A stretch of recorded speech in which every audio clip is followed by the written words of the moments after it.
Okay, so thank you for asking me to talk today. I'm going to just talk to you and really share the journey that we've been on, primarily focusing on the acute trust.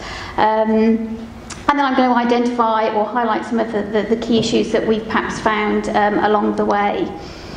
So we launched back in December 2016, which seems a long time ago now, and we've been using ReSPECT for about the last 17 months.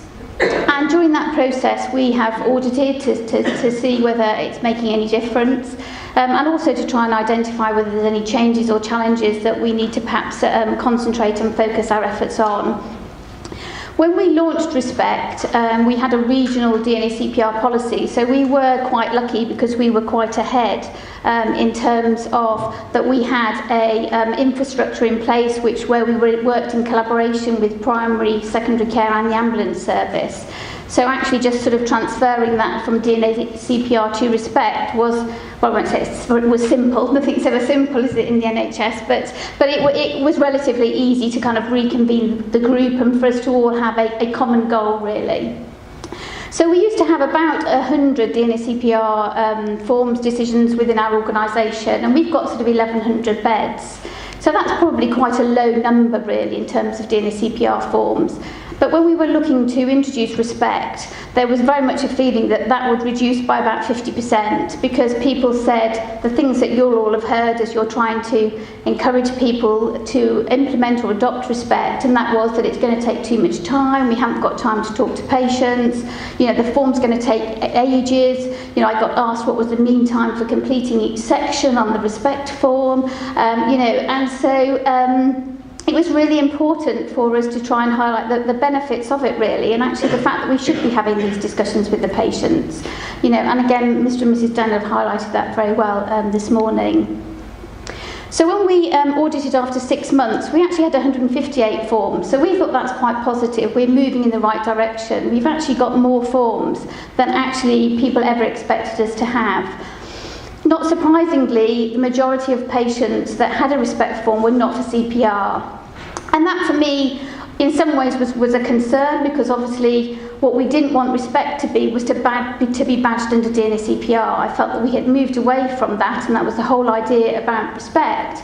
But obviously, if the majority of your forms are saying that the patient is not for resuscitation, it reinforces, doesn't it, that ReSPECT form means not for resuscitation, and that dissuades people from actually reading the information that's on the form. So I guess, the other side to that was probably that most patients are going to be really sick in hospital, they've got multiple comorbidities, and so therefore they're most likely not to be for resuscitation. But it was still an issue and continues to be, and I think it's still a risk that we all have to be conscious of and perhaps put on our corporate risk register to make sure that we know how we're managing that risk. What was, again, probably not surprising, is that most people that had a ReSPECT form lacked capacity versus those that had capacity. But what was really, really positive for us, having had a very difficult CQC visit around DNACPR 3 years ago, was in effect the lack of compliance, just with sort of key documentation. And for us, there was a 100% increase in compliance with documentation, and that in itself we thought was incredibly positive. And there was an increase around mental capacity assessments where patients lacked capacity, and that was an issue that we'd always faced, so we thought again that was really positive. In terms of the discussions with the patients, we all know that if a patient has capacity, you should discuss the care with that particular patient. But I have to say, that 2-3 years ago, we weren't very good at doing that. And I can honestly say that, with all patients that had capacity, we did not ensure that every single patient had their care discussed with them. And since introducing ReSPECT, we have had 100% of patients that had capacity were involved in those decisions about their care and their resuscitation status. And we thought that was actually really, really positive. We were a bit surprised about the low level of completion around the optional box, which is about priorities of care are, and where they record on the scale whether it's sort of life-sustaining treatment or symptom control. And so we delved into that a little bit more and thought, well, why are people struggling with that section? And I think what became clear was that actually a lot of patients don't want to decide what their priorities of care are. A lot of the patients were saying, well, you're the consultant, you tell me. I want to know what you think my priorities of care are. I don't have the knowledge and understanding that you do. And a lot of people felt that the choices are binary, and actually they want somewhere in the middle. They don't want to be, I'm all for comfort and I'm all for life sustaining. Actually, I want somewhere in the middle for that. And other people felt that actually it was too early on in their journey of whatever it was that they were having to actually make those particular choices. So actually, I think the 40% compliance at that time perhaps wasn't as poor as we perhaps thought it was. We did identify a few issues through the audit, so inappropriate terminology, and there's lots of people here from the community. And obviously on the ReSPECT form we would say things like ward-based care. Now those of us working in acute trusts will know that ward-based care means that you're not for escalation to level 2 and level 3. But if you go into the community, there was a misunderstanding that ward-based care meant that when the patients got sick, you brought them back into the hospital. So again, those were things that perhaps came up that we wouldn't have known when we were first introducing it. So it was about going back and having some education and trying to flag those up and think about, well, actually we do need to try and make sure that the form's reviewed before we discharge patients so that the information that's on there is actually valid and appropriate to the environment they're going into. And you heard from Zoe, there was a huge amount of confusion around the mental capacity section, and what was quite clear was that clinicians were misinterpreting and actually then recording incorrect information. And so it was really, really positive. It wasn't just us, it was all the early adopters that audited that actually highlighted this issue. So it was a common thing, and it was really positive, I think, that actually we developed the version 2 of the form where that section was revised. So 16 months on, so not very long ago, we audited again. My gosh, 258 ReSPECT forms. Again, I found that completely enlightening. And I think particularly what I thought was great was the fact that actually this time there were more patients with capacity. And I think it's probably taken us 16 months to get used to the process and to be comfortable with what it is that we're writing and recording. There were more patients that were for CPR. And again, I think that's really positive. It's perhaps taken a long time for people to feel confident enough to perhaps actually record that on the forms. There were some fantastic examples of communication with patients, and you could really get a sense of feeling of what a patient or their relatives wanted in relation to their care. And I think that was particularly good. The priorities of care actually had increased, as you see, by 76%, not by 76%, to 76%.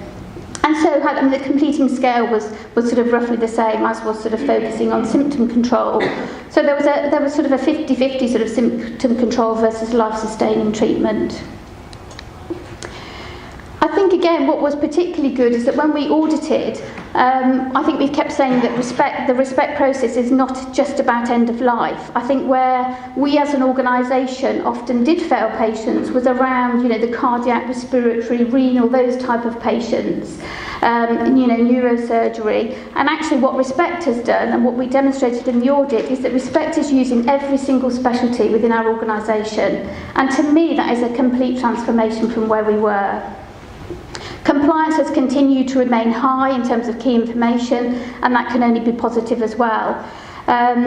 We did look at where the decisions were generated, and the majority of them were generated within the trust, but this was a snapshot audit, and in all fairness, we see a huge amount, and again, that's really, really positive. And for us, what was reassuring is that there were no issues with the revised form around mental capacity, so it was quite clear that the revisions that had been made were actually enabling people to understand what's on there. So current issues, so what do we have at the moment? We still have an issue around patients not wanting to make decisions about their priorities of care, and then the message I would say is that perhaps try and ensure that people record that, and that's perhaps again something that picked up through the audit, that we weren't recording that information. We do have issues with subsequent reviews. I'm not going to say that we don't. So obviously if a patient comes in via ED, they lack capacity, there's no relatives with them. Initially the form will be completed as was, dare I mention, DNACPR. And obviously they should be reviewed, and they aren't always reviewed. And that is an issue that we continue to face, and perhaps was more prevalent in the first part of the audit as opposed to the second, but that's something that again that we're concentrating our efforts on. We did have poor compliance with mental capacity assessments. Oh my gosh, I'm sure you're all familiar with that. but we had a CQC visit literally the last 3 days of last week. And they said, oh, are you aware that there's an issue with mental capacity assessments? Thankfully, I was able to say, well, I am actually, and we have got an action plan in place. But I think it is a broader issue than ReSPECT, and what I didn't want as part of the CQC visit was perhaps ReSPECT to be tarnished with the lack of mental capacity assessments, because actually the ReSPECT process, in my experience, is fantastic. It's completely changed the way we think about resuscitation as well as priorities of care. DNACPR does not exist as a term in our organisation. And I think, our complaints have gone down by 50%, and I think that a lot of it is because when you're having those discussions, you're talking about what you are going to do for the patient as well as what you're not going to do. And when you're talking about resuscitation, this is a natural progression, and that's why I think that patients are relatively a lot more receptive to it. Modified CPR, God, I thought we got rid of that. I'm sure you all wished we had. It says modified CPR for the child, and we all know that resuscitation of a child is very different. But I probably shouldn't name and shame this being filmed. Anyway, there is a particular specialty. There is a particular specialty who thought, fantastic, we can put, if they're in VF, do 3 shocks and leave them. So we have had clinicians that have tried to now go back to modified CPR, and so we've had to try and educate around that actually they're for resuscitation or they're not. And reviews prior to discharge is something we continue to monitor and to try and ensure and encourage people to do. So in summary, I would say that ReSPECT is much more embedded in our practice. It is an iterative process and it is evolving all the time. The fact that we've got 250% more ReSPECT forms than DNACPR forms, I think is fantastic. I think we've changed the culture, and I just want to end by saying it is all about the patient. We've heard that today, and that's why I would urge you to adopt. Thank you very much.